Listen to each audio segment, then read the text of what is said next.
Hey, what's up everybody, and welcome back to News Dose, and today was a surprisingly busy day for Xbox. I woke up today thinking that it was going to be a relatively calm day in the gaming world, but then Xbox came marching in with a release date for one of their upcoming Game Pass releases, and when you start to look at it, you start to realize just how stacked this holiday is for Xbox Game Pass. So we're going to talk about that today, as well as a big graphical update that developers can now utilize on the Xbox Series, though this is also important for PlayStation as well, even if it's not necessarily being named in the announcement per se. This could actually be a game changer though, so we'll talk about that a little later on in the video. Before we get started though, go ahead and make sure to hit that bell notification and subscribe button below. That way you can keep up to date with all of the latest gaming news as I try to cover all platforms and all news across the entire game industry. So definitely make sure to do that. But besides that, let's just go and dive right into things, starting off with the delay for the Nintendo Switch.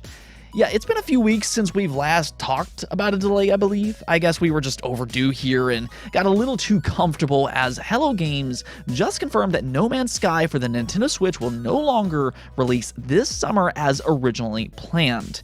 Instead, it's now slated for an October 7th release, which isn't necessarily too long of an extra wait, though it is debatably launching in a busier part of the year where it could possibly get buried among some of those big releases that tends to release during the last 3 months of the year. So that's probably the more unfortunate part of this delay, but to be fair, the Switch, it still has a pretty busy summer as well. If you look at just the next month in July, in like a single week span or something like that, you have Live Alive HD, there's Digimon Survive, and then Xenoblade 3 all launching in a very short period of time. If anything, I would say that JRPG fans are having a pretty good summer over on the Switch, but nonetheless, the hope for No Man's Sky is that it will be a good Switch port when it does eventually release. So hopefully this delay will help out with that, and it'll end up being a good solid port day one when it releases on October 7th. As a bit of a bonus here, Hello Games also announced a physical version of No Man's Sky for the PlayStation 5, which will be releasing the same day, again on October 7th. So I'd say that's pretty good news for you physical collectors out there. Speaking of PlayStation though, it once again seems like Sucker Punch has seemingly confirmed the existence of a Ghost of Tsushima sequel. This was done through a job listing where they were searching for a candidate who can quote-unquote deliver interesting and varied encounters in an open-world game with a particular focus on melee combat and stealth.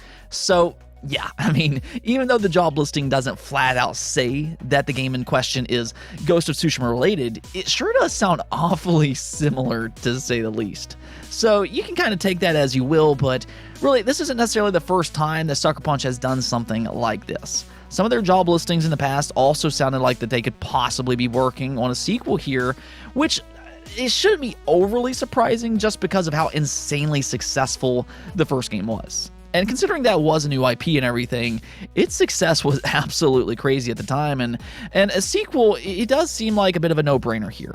If a sequel is indeed in development, though, I will be very curious to see where they take this franchise next, because I think that there's still a lot of untapped potential here. Sure, the first game was great and everything, but it kind of reminds me a little bit of Horizon Zero Dawn in a lot of ways. And the reason I say that is because it has this beautiful and fascinating open world to explore.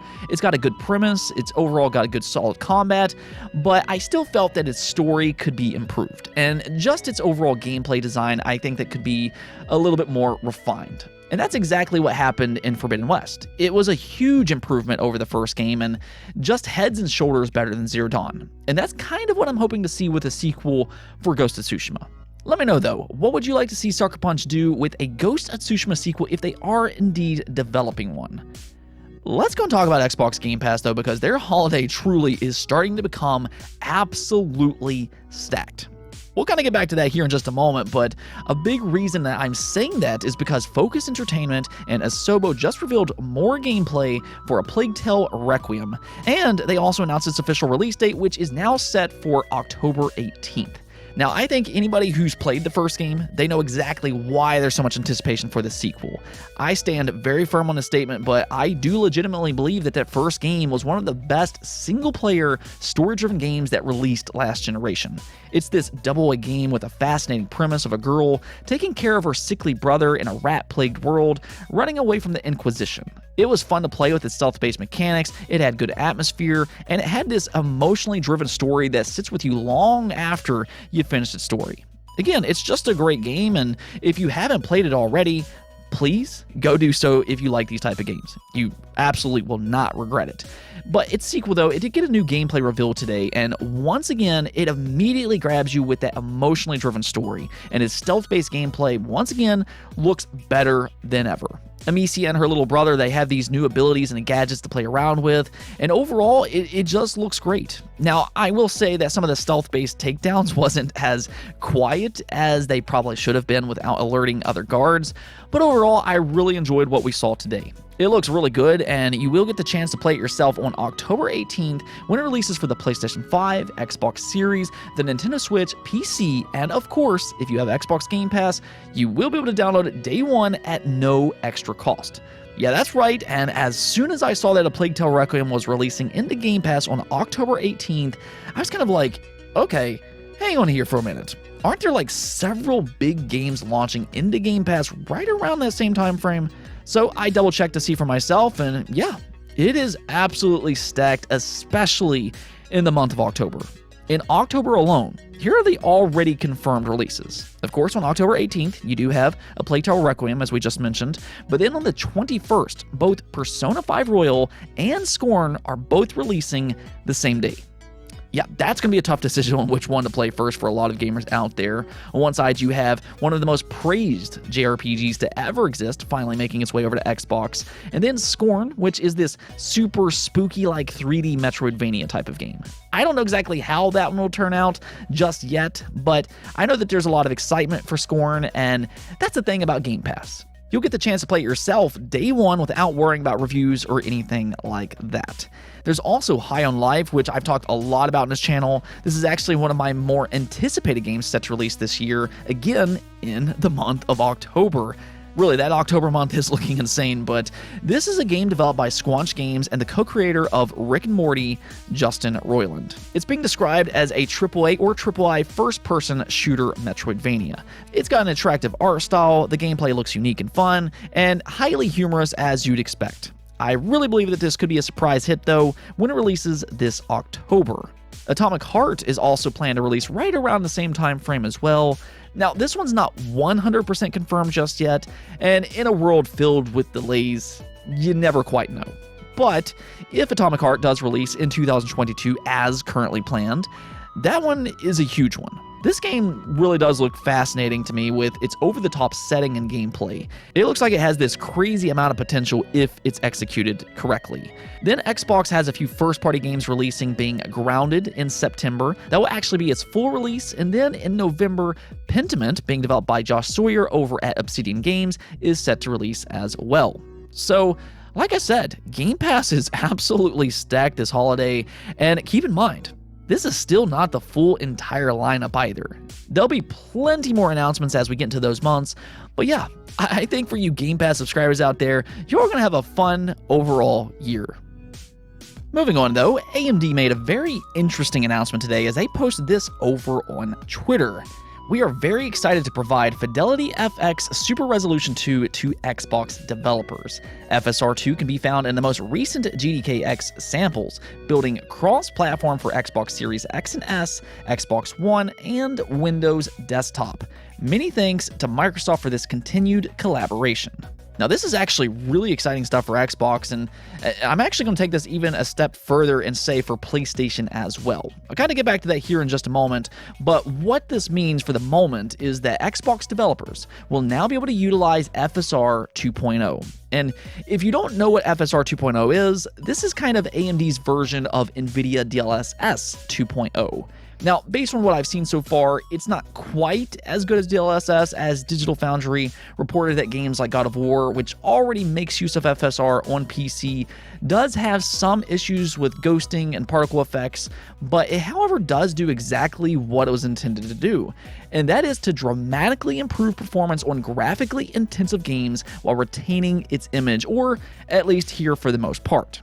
Now, maybe those small issues can be improved over time, but this could further unlock the potential of these next generation games by dramatically improving things such as their frame rate.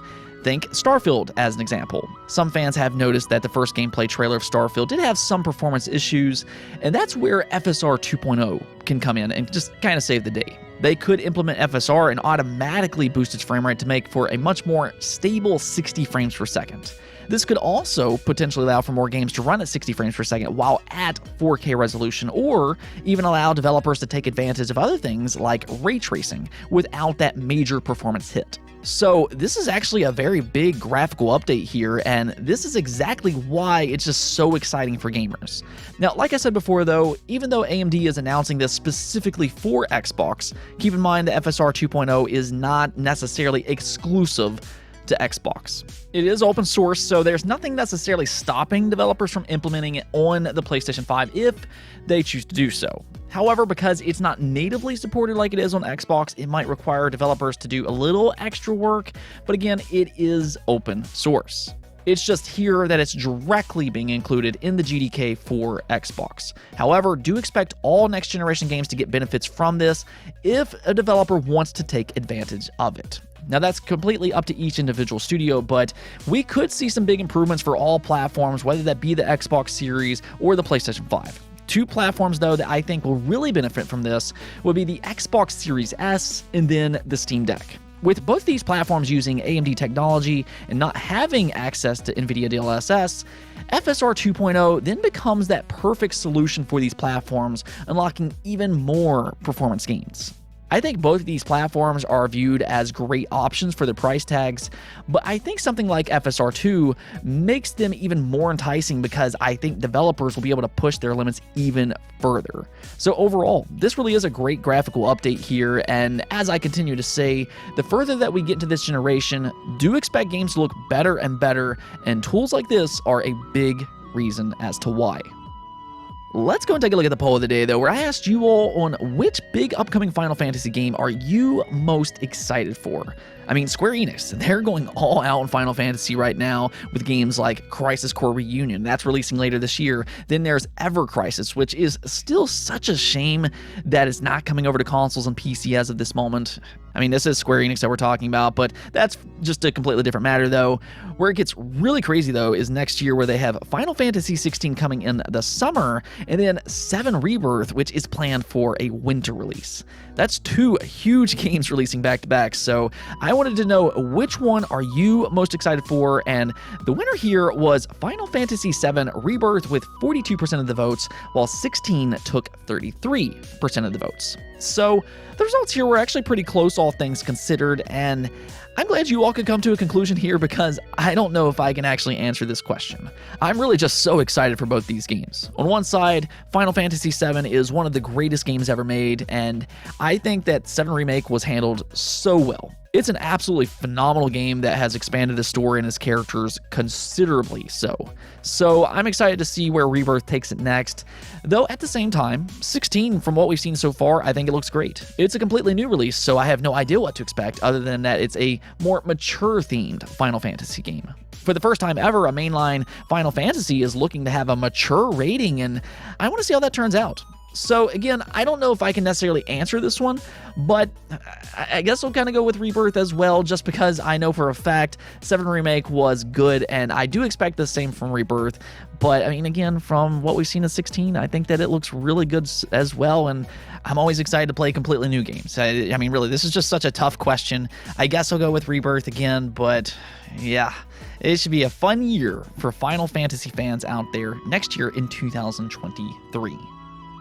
Anyways, though, that's it for this episode, but if you liked the video, don't forget to bell notification and subscribe button for more content just like this. Also, if you'd like to support the channel through Patreon, thank you for making this content possible. Peace out.